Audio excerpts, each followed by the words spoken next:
जय मां सरला जय गुरुदेव नमस्कार दर्शक बंधु एस्ट्रो पैराडाइज यूट्यूब चैनल को आपण मान राष्ट्र फ्रेंड डॉक्टर जगदानंदाचार्य आपण मान स्वागत करूची। दर्शक बंधु आज एक गुरुत्वपूर्ण अध्याय लेके आसीची। आज अध्याय रे हम जानिबा कार्तिक पूर्णिमा रो विशेषत्व महत्व एवं किछि महा उपाय जो महा उपाय करबा द्वारा हमर आर्थिक स्थिति को सुधारि परिबा। जदि हमर कर्मभंग देखा दोथाय ताहले कर्मभंग को दूर करि परिबा। रोजगार जदि कोनोसी बाधा आसुथाय ताहले ताकू ठीक करि परिबा। जेते सब आर्थिक असुविधा रहिछि ताकू दूर करिबा पई आज अध्याय रे आपण मानकू जणैबी। बहुत बड़ा टॉपिक अछि, आपन निवेदन करबी से सब पर्यंत वीडियो को देखंतु। जदि आपण माने चैनल को सब्सक्राइब करि नांति त सब्सक्राइब करंतु। पाखर थिबा बेल आइकन को प्रेस करी ऑल ऑप्शन को क्लिक करंतु। वीडियो को लाइक करबे। आपन को मन रे टॉपिक को नै जदि किछि क्वेश्चन थाय किछि डाउट थाय ताल मते कमेंट बॉक्स रे निश्चय लिखि। दर्शक बंधु आउ देरी करिबेनी, आसंतु आरंभ करिबा आजिर अध्याय।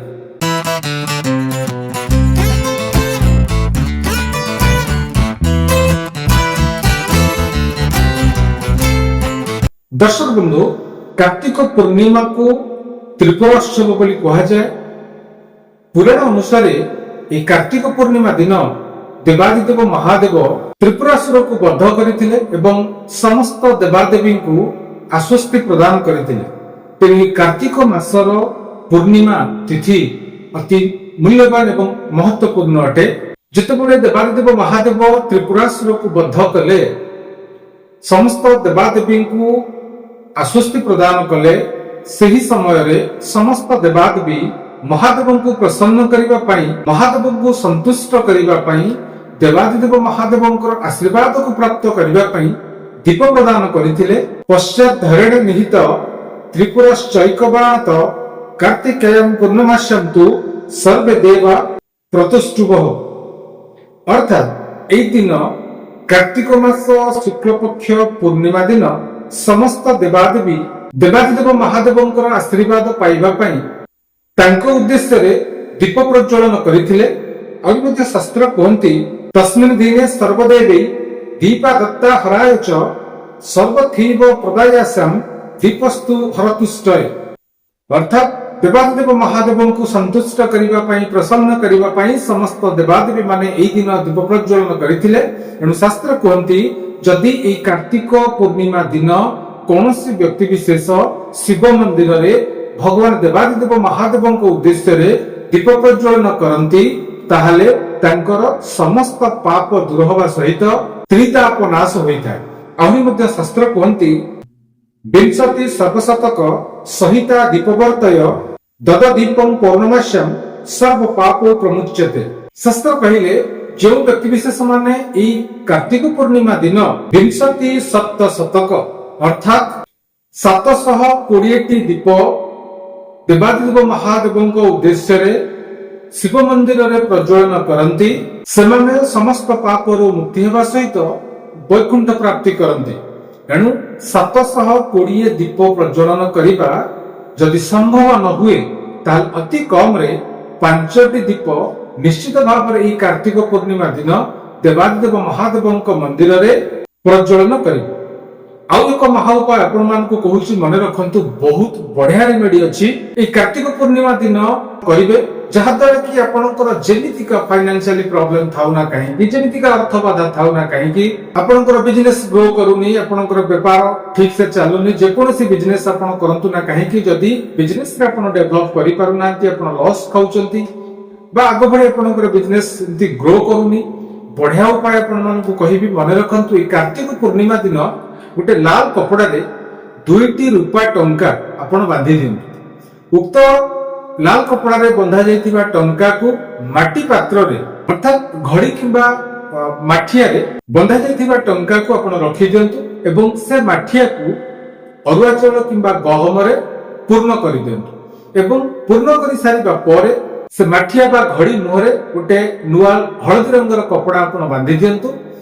बांधी सारला परे उक्त कलश को धूप दीप समर्पण करी चंदन सिंदूर लागि करई आपणक घरर उत्तर पश्चिम कॉर्नर रे आपण रखि दियंतु। प्रभु श्री हरि को माता अन्नपूर्णा को प्रणाम करंतु, प्रार्थना करंतु, देवादिदेव महादेव को प्रार्थना करंतु, माता पार्वती को प्रार्थना करंतु।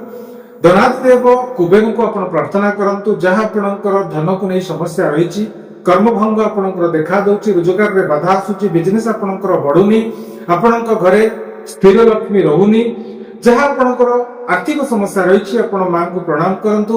ଦେବାଦେବ ମହାଦେବଙ୍କୁ ପ୍ରଣାମ କରି ପ୍ରାର୍ଥନା କରନ୍ତୁ, ମୋର ଏସବୁ ସମସ୍ୟା ଦୂର ହେଇଯାଉ, ଘରେ ସ୍ଥିର ଲକ୍ଷ୍ମୀ ପ୍ରାପ୍ତ ହଉ, ଘରେ ମାତା ଲକ୍ଷ୍ମୀଙ୍କର ନିବାସ ହଉ, ଏହାକୁ ହିଁ ଆପଣ ପ୍ରଣାମ କରିବେ। ଏହାପରେ ଆପଣ ଦେଖିବେ ଧୀରେ ଧୀରେ ଆପଣଙ୍କର ଯୋଉ ଆର୍ଥିକ ସଂକଟ ରହିଥିଲା ତାହା ଦୂର ହେଇଯାଉଛି। ନିଶ୍ଚିତ ଭାବରେ ଏହା ଫଳପ୍ରତି ରହିବ। ବହୁତ ଲୋକ ଏ ପ୍ରତିକାର କରିଛନ୍ତି, ମୁଁ ରେଜଲ୍ଟ ମଧ୍ୟ ପାଇଛି, ସେମାନଙ୍କର ଫିଡବ୍ୟାକ୍ ଆଣିଛି। ତେଣୁ ଆପଣମାନଙ୍କ ସହିତ ମୁଁ ସେୟାର କଲି। ନିଶ୍ଚିତ ଭାବରେ ଆପଣ କାର୍ତ୍ତିକ ପୂର୍ଣ୍ଣିମା ଦିନ ଏହି ଉପାୟ କରନ୍ତୁ।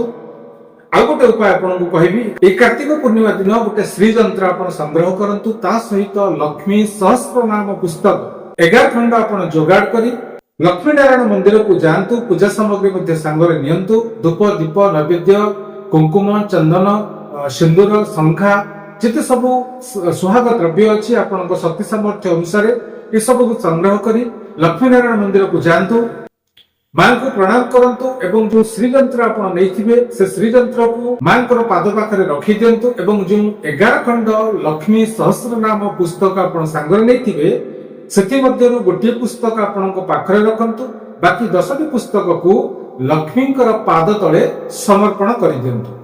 ଯେଉଁ ପୁସ୍ତକ ଆପଣଙ୍କ ପାଖରେ ଥିବ ସେ ପୁସ୍ତକକୁ ଆପଣ ବାହାର କରି ପାଠ କରନ୍ତୁ, ଅର୍ଥାତ୍ ଲକ୍ଷ୍ମୀ ସହସ୍ର ନାମ ବସି ଆପଣ ସେଠି ପାଠ କରନ୍ତୁ ମନ୍ଦିରରେ। ପାଠ କରି ସାରିବା ପରେ ଯେଉଁ ପୂଜା ଦ୍ରବ୍ୟ ଆପଣ ନେଇଥିବେ ନୈବେଦ୍ୟ ସହିତ ମନ୍ଦିରରେ ଥିବା ପୂଜାରୀଙ୍କୁ କୁହନ୍ତୁ ମାଙ୍କୁ ସମର୍ପଣ କରିବା ପାଇଁ। ଯେତେ ସବୁ ସୁହାଗ ଦ୍ରବ୍ୟ ଆପଣ ନେଇଥିବେ ସମସ୍ତ ଦ୍ରବ୍ୟ ମାଙ୍କୁ ଲାଗି କରାଇଦେବେ, ନୈବେଦ୍ୟ ଲାଗି କରାଇଦେବେ, ମାଙ୍କୁ ପ୍ରଣାମ କରିବେ। ହେ ଅନ୍ନପୂର୍ଣ୍ଣେ, ଜଗତକର୍ତ୍ତା ଶ୍ରୀ ବିଷ୍ଣୁ, ମୋ ଘରେ ଦେଖା ଦଉଥିବା ସମସ୍ତ ପ୍ରକାର ଆର୍ଥିକ ସଂକଟ, ଆର୍ଥିକ ସମସ୍ୟା ଦୂର ହେଇଯାଉ, ଆପଣଙ୍କର ଶୁଭାଶୀର୍ବାଦ ଆମ ଘର ଉପରେ ରହୁ, ମୋ ଉପରେ ରହୁ, ଏହାକୁ ହିଁ ଆପଣ ପ୍ରାର୍ଥନା କରିବେ, ପ୍ରଣାମ କରିବେ ଏବଂ ଯେତେବେଳେ ଆପଣ ଘରକୁ ପ୍ରତ୍ୟାବର୍ତ୍ତନ କରିବେ ମାଙ୍କର ପାଦ ତଳେ ରଖିଥିବା ଶ୍ରୀଯନ୍ତ୍ର ସାଙ୍ଗରେ ନେଇ ଆସିବେ।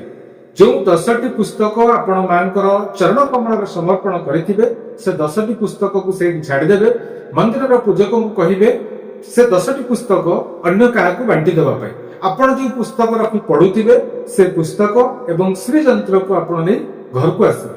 ଘରକୁ ଆସିଲା ପରେ ଉକ୍ତ ଶ୍ରୀଯନ୍ତ୍ରକୁ ଆପଣ ଲାଲ ରଙ୍ଗର କପଡାରେ ଗୁଡେଇ ଦେବେ, ବହି ସହିତ ଆପଣଙ୍କର ପୂଜା ଘରେ ରଖିବେ, ଧୂପ ଦୀପ ଦେଇ ଆପଣ ମାଙ୍କୁ ପ୍ରଣାମ କରିବେ। ଦୈନିକ ଆପଣ ଉକ୍ତ ଯନ୍ତ୍ରକୁ ପୂଜା କରିବେ ଏବଂ ଯୋଉ ଲକ୍ଷ୍ମୀ ସହସ୍ର ନାମ ପୁସ୍ତକ ଆପଣ ଆଣିଥିବେ ଦୈନିକ ପାଠ କରିବେ। ଗ୍ୟାରେଣ୍ଟି ଆପଣଙ୍କୁ ମୁଁ ଦଉଛି ଦର୍ଶକ ବନ୍ଧୁ, এই ଉପାୟ କରିବା ଦ୍ୱାରା ଯେମିତିକା ଫାଇନାନ୍ସିଆଲି ପ୍ରୋବ୍ଲେମ ଆପଣଙ୍କର ଥାଉ ନା କାହିଁକି, ଯେତେ ଟଙ୍କା ଆପଣ କରଜରେ ଥାଆନ୍ତୁ ନା କାହିଁକି, ଲୋନରେ ଥାଆନ୍ତୁ ନା କାହିଁକି, ଆପଣଙ୍କର ବିଜନେସ ଡାଉନ ଥାଉ ନା କାହିଁକି, এই ଉପାୟ କରିବା ଦ୍ୱାରା ନିଶ୍ଚିତ ଆପଣଙ୍କର ବିଜନେସ ଗ୍ରୋ ହବ, ନିଶ୍ଚିତ ଭାବରେ ଆପଣଙ୍କର ଆର୍ଥିକ ସମସ୍ୟା ଦୂର ହବ, ଏହା ମୋର ଗ୍ୟାରେଣ୍ଟି। ଆପଣ ଭଲ ଭାବରେ ଜାଣିଛନ୍ତି ଆଷ୍ଟ୍ରୋ ପାରାଡାଇସ ରେ ଯୋଉ ଟପିକ ଅପଲୋଡ କରାଯାଏ ମନଗଢା କାହାଣୀ ନୁହେଁ। ଯେଉଁ ଉପାୟ ଆପଣଙ୍କୁ କହିଲି ଲାଲ କିତାବର ତୋଟକ ଅଛି, ବହୁତ ଫଳବତୀ, ବହୁତ ଲୋକ ଏକୁ କାର୍ଯ୍ୟରେ ଲଗେଇ ସଫଳ ମଧ୍ୟ ହେଇଛନ୍ତି। ସେଥିପାଇଁ ଆପଣଙ୍କ ସହିତ ମୁଁ ସେୟାର କଲି, ନିଶ୍ଚିତ ଭାବରେ ଆପଣ କରି ଦେଖନ୍ତୁ। ଦର୍ଶକ ବନ୍ଧୁ, ଆଜିର ଟପିକ ମୁଁ ଏଇଠି ରଖୁଛି। ଆଜିର ଟପିକ ଆପଣଙ୍କୁ କେମିତି ଲାଗିଲା ମତେ ମତାମତ ନିଶ୍ଚୟ ଦେବେ। ଆପଣଙ୍କୁ ନିବେଦନ କରିବି ପ୍ଲିଜ ଆପଣ ମାନେ ଭିଡିଓକୁ ସେୟାର କରିବେ, ଅନ୍ୟ ପାଖରେ ପହଞ୍ଚେଇବେ।